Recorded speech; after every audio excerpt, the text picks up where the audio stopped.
Hello everyone, welcome back to another video. Today in this video I'm going to do an album review. Sorry about the bad quality still of the audio.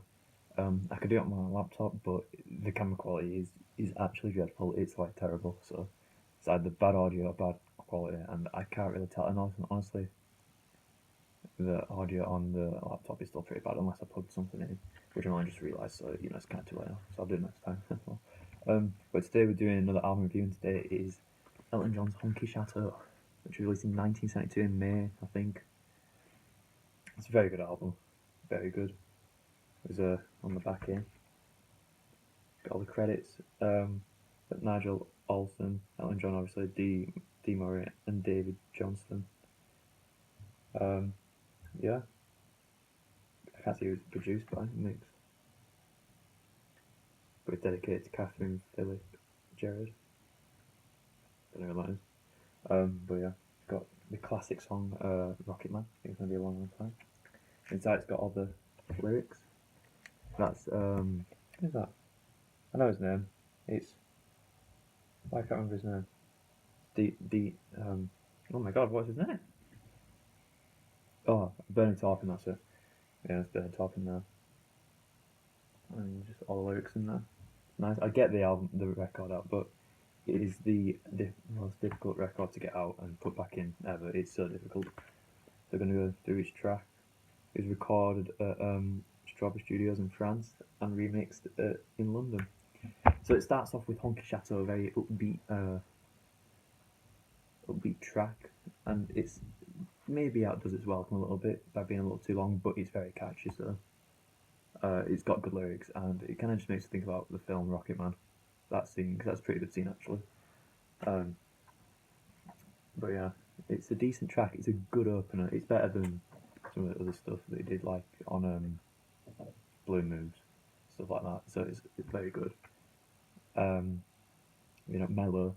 It's probably one of his best like ballads, kind of in a way, because the way that he does it and has like a little organ solo halfway through, and it is just fantastic. Really, it's really nice. Yeah, but it doesn't outstay its welcome. It's quite long. The album's like 45 minutes, like that long. It's very good. Um, but mellow, it just hits you differently with this one. Then the third song is I think I'm going to kill myself, which is a very you know moody song, but it's a bit depressing. But like, kind of think, why is Bernie Taupin writing about this? And Elton John did try to kill himself twice, I believe, um, which is quite oops. But so I guess he had something to do with that going ahead. But it's very catchy. It's a very catchy tune actually. It's a really good tune. But the lyrics are just a bit. I'm surprised they didn't get censored because, or now even, because it's quite. I don't know. Encourages it a bit. I don't know. I'm not sure. Then the Dream Susie. Next song is Susie, and then brackets Dramas, which is a very good song. It's just another upbeat song. The whole side one is brilliant. To be honest, if anything, the second side is weak in comparison. But yeah, Susie is a very good song. Another upbeat song. Very power. No, it's I can't remember which one it is. Oh no, yeah, it's very like piano driven, as are most songs, but a bit odd few. And then obviously Rocket Man, I think, is gonna be a long time. Is the you know biggest his biggest hit ever, I think. I'm pretty sure it is, which is obviously got inspired from David Bowie with Space Oddity and Life on Mars, I think, unless that was released after this. I'm not sure. This is a new copy, as you can tell. One of my only records in an actual sleeve that took it out. But Ray Rocket Man, brilliant song. Did really well. Very nice to play. Impressive vocal. Like at this point, Elton John's vocals were absolutely on point.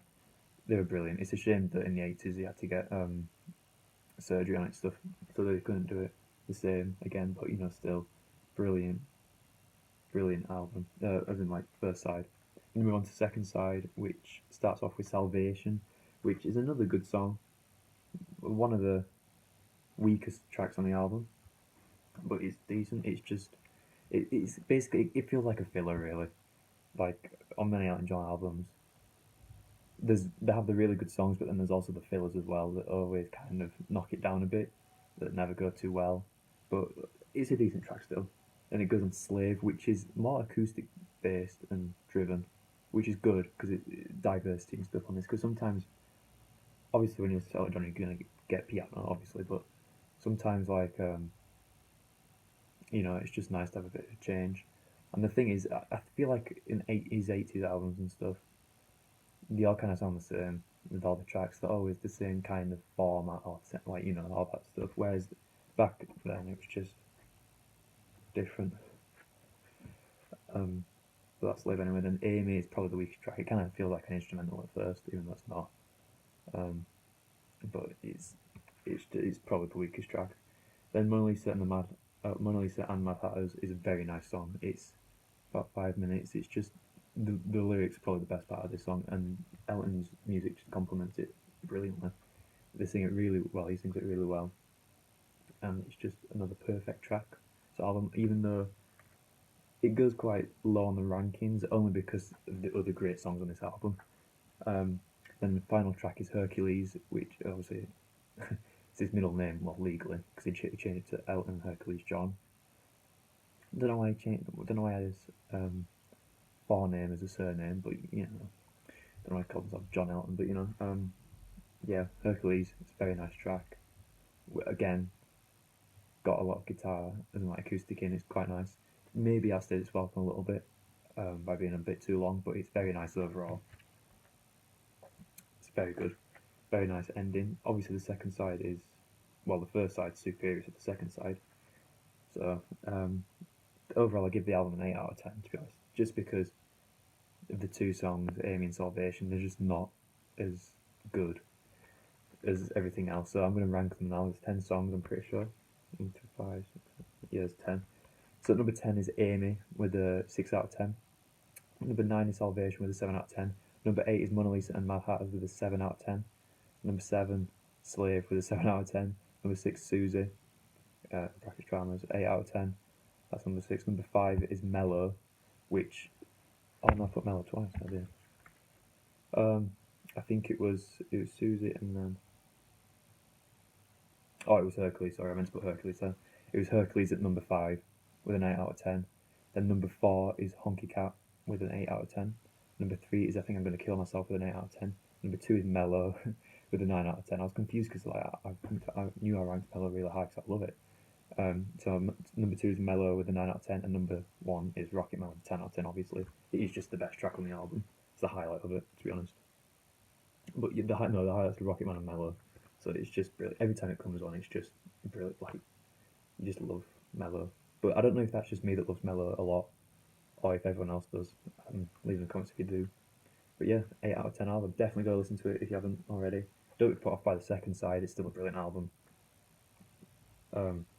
Even though the second side definitely isn't as good. But yeah, that's really it with this album.